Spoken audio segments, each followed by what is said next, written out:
Je me regarde et je me garde. Alors, prends garde à toi. Je ne suis pas qu'une belle plante à mettre en vase clos. Mon reflet n'est pas celui d'un autre, même s'il arrive qu'il me surprenne. Prends garde à toi, c'est aussi prends soin de toi. Nous avons une humanité à accomplir. Cela a commencé depuis le stade du miroir, quand nous avons compris qu'il n'y avait personne de caché derrière, quand nous avons cessé de nous prendre pour un autre, quand nous avons appris à nous reconnaître. Je me regarde et tu me gardes.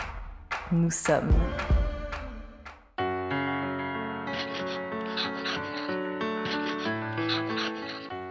Alors, je cherche dans les visages ce que les gens ont à l'intérieur, en fait. Parce que les gens, en général, ils ne se connaissent pas vraiment bien, ils se voient dans un miroir, mais il y a la face qu'on voit et puis la face cachée. C'est celle qui est cachée que je vais chercher. Personne ne voit à l'œil nu, que j'essaie de faire voir dans mes images. C'est le côté humain. J'aime les gens. Je suis timide, mais j'aime l'intérieur des gens, en fait. L'intérieur m'intéresse plus que l'extérieur. Est-ce que j'aime être photographiée? Non, pas du tout. Non, non, non, il ne m'est pas arrivé de faire un autoportrait et je n'ai même pas imaginé cela. Ah, certainement.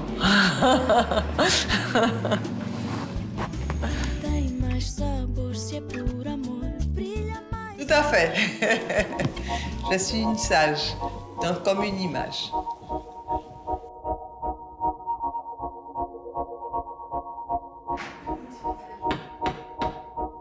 Rentre.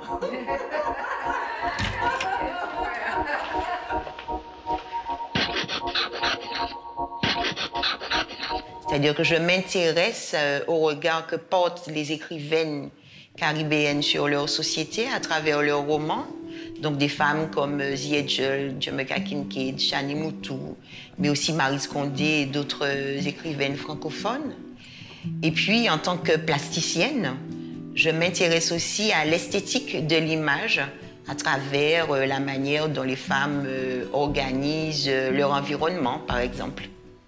Il y a à la fois l'assujettissement au système que vit l'homme aussi dans le système colonial, qui est obligé de se plier à une autre culture, qui est obligé de se plier à un ordre. Donc la femme doit se plier à cette culture et à cet ordre-là, mais elle doit aussi se plier à un système de patriarcat, de domination de l'homme, d'où ce double assujettissement avec lequel nous n'avons pas fini. Donc je ne crois pas que l'attitude de l'être en tant qu'être humain dépend fondamentalement de son sexe. Bonjour, vous allez bien? Entrez. Je suis celle qui n'est jamais là où on l'attend.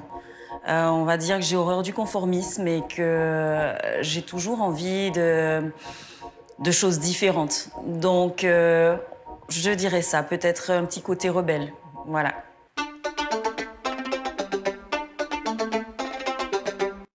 Quand je l'ai fait, il y avait déjà Audrey qui était passée avant moi, donc il y avait certains a priori qui étaient déjà, on va dire, rompus, détournés, mais ça a été quelque part plus compliqué parce que là où elle travaillait en radio, moi je travaillais en télé.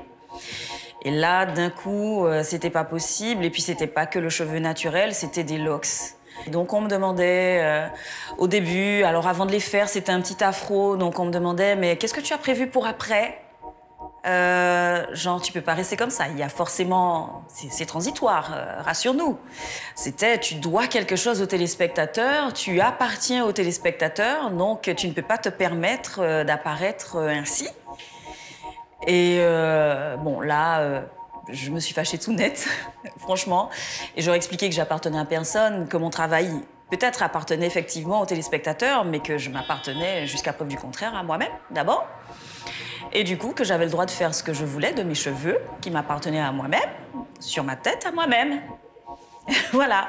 Et à la fin, c'était « Oh, c'est trop génial, ce côté naturel à l'antenne ». En fait, c'était le temps d'adaptation. Je refuse qu'on me regarde différemment, mais je ne peux rien y faire. Donc, j'agis sur ce que je peux changer.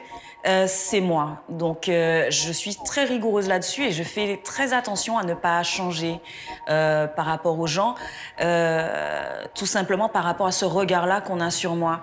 Je ne suis pas différente, je suis comme les autres, j'ai juste un métier différent. Je crois qu'elle rend fou. Je crois vraiment qu'elle rend fou. J'ai eu l'occasion de le constater sur plusieurs personnes et oui, mais je crois que c'est ce qu'on disait tout à l'heure.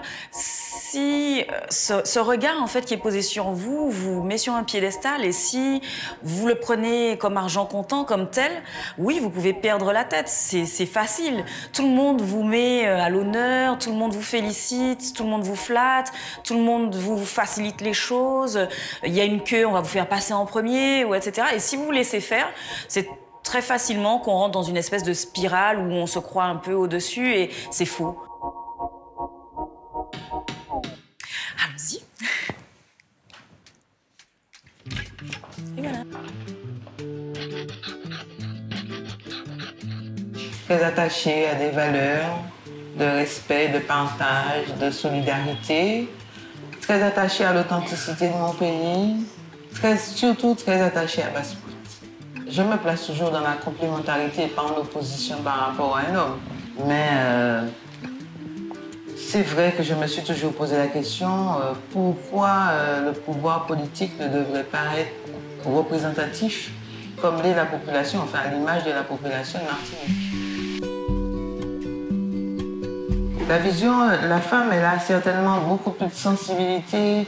La femme est toujours très attachée à un côté esthétique. Je veux parler des infrastructures. Des fois, on voit des infrastructures brutes, béton. On se dit, bon, il n'y a pas de finesse. La femme est toujours attachée à cette esthétique qui permet, à mon avis, de rehausser un petit peu les choses. Je devais le faire pour un certain nombre de femmes de Basse-Pointe qui se sont battues, qui ont été à l'origine de lutte ouvrière à Basse-Pointe, dont on ne connaît pas, du point de vue culturel, on ne sait pas ce que ces femmes ont fait. Notamment Madame Berthe Lebiel, alias Fifi, elle a mené des combats pour permettre à tout le monde actuellement d'avoir cette garantie sociale qui est très importante. Et cette femme, je les ai croisées quand j'étais gamine. Et je me suis dit qu'il fallait continuer ce combat, valoriser pour que la femme ne soit pas toujours la femme de l'ombre.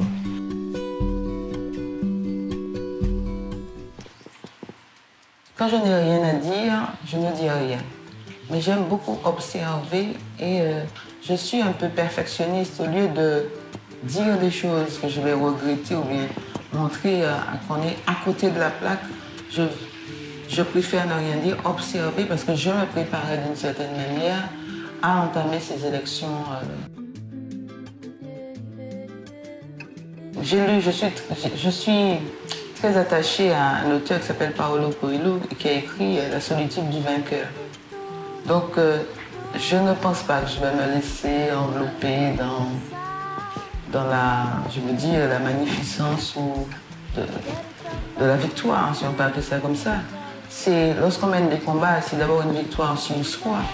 Parce que pour aller à ce combat, il a fallu que je fasse taire un certain nombre d'appréhensions.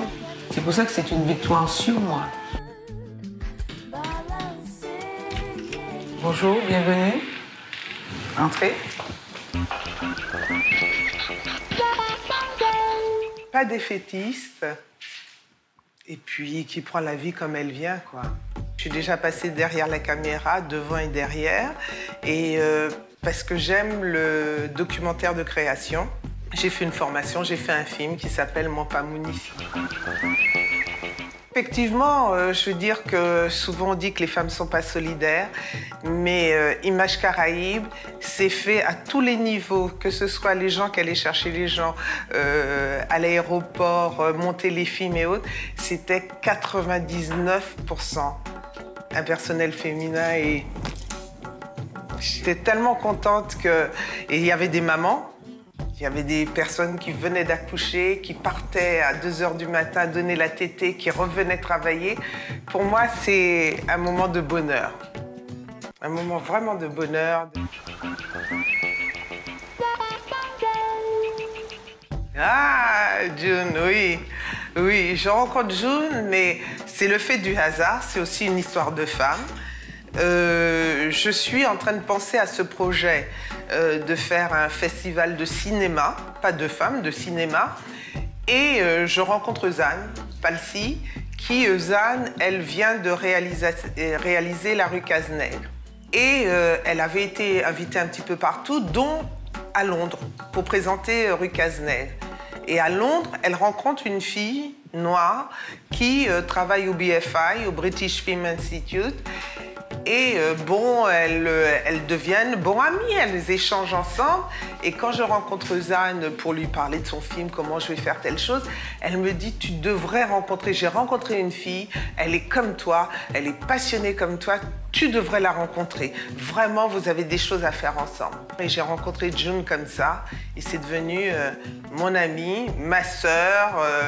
Elle fait partie de la famille, je fais partie de sa famille, je connais ses parents, elle connaît, bon, voilà. C'est pas vrai.